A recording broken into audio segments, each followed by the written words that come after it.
আজ 2 দিন আমাদের এখানে একদম লাগাতার এমন ভাবে বৃষ্টি পড়তেছে গাইস।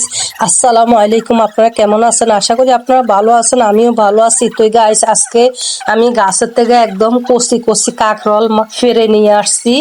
তো দেখুন, কাঁকরোলের উপরের কাঁটা যেগুলো থাকে সেগুলো ভালো করে ফেলে দিয়ে সুন্দর করে একদম আমি লম্বা ভাবে কেটে নিব। আসলে গাইস, বিশ্বাস করেন, এইভাবে যদি আপনারা তো কাঁকরোল খাইছেন, কিন্তু এইভাবে খাইছেন কিনা জানি না, তবে এইভাবে খেয়ে দেখবেন, এত মজা লাগে। আপনার যদি ঘরে বাচ্চা থাকে, বাচ্চা মানে কোনো বায়না করবে না। এইভাবে যদি আমার মতন করে আপনারা যদি ভাজি করে দিতে পারেন, তাহলে আমি মনে করব অনায়াসে বাচ্চারা একদম ভাতগুলি খেয়ে ফেলবে আর কোনো বায়না করবে না। তো এই তো দেখছেন, আমি পরিষ্কার পানি দিয়ে ভালো করে পরিষ্কার করে নিয়েছি। তো এইখানে কিন্তু ভাজির মধ্যে কোনো মশলা লাগে না। আমাদের মানে রান্নাঘরে যে মানে হলুদ মরিচ যেগুলা থাকে সেগুলা দিয়ে, হলুদ মরিচ লবণ এগুলা দিয়ে ভালো করে মেখে, তারপরে এখানে তেলগুলা গরম হয়ে গেলে তেলের ভিতরে একে একে আমি সবগুলা এখানে কাঁকরোল গুলি দিয়ে দিব।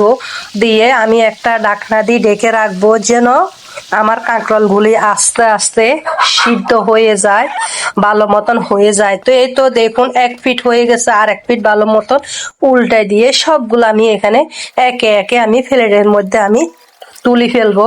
তো যে তেল আছে সে তেলের ভিতরে আমি এখানে পেঁয়াজ কুচিগুলা দিয়ে দিব। পেঁয়াজ কুচি দিয়ে সুন্দর করে আমি আলতো হাতে আবারও লাড়ি দিব। এখানে একটু সামান্য পানি দিয়ে আমি পেঁয়াজগুলি মজাই ফেললাম।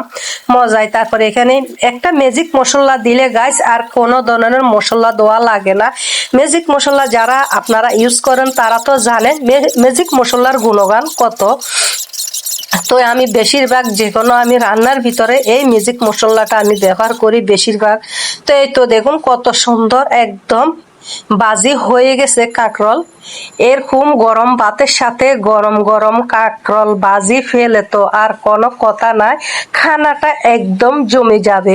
তারপরে আমি এখানে একটা দেশি মুরগির ডিম বাজি নিলাম, কিন্তু আমি ডিমটা একদম আমি ছুঁয়েও দেখি নয় ডিমটা কেমন লাগলো। ওই যে আমি কাঁকরোল বাজি করলাম, সে কাঁকরোল বাজি দিয়ে আমি অনায়াসে আমার ভাতগুলা খেয়ে উঠে গেলাম।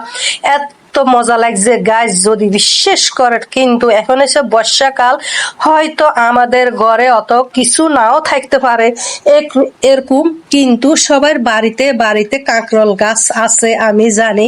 তো আপনারা চাইলে এরকম কাঁকরোল একদম চাক চাক করি সুন্দর করে তেলের মধ্যে ভাজি, তারপরে পেঁয়াজ রে ভাজি লাল লাল করি এরকম গরম ভাতের সাথে খাইবেন।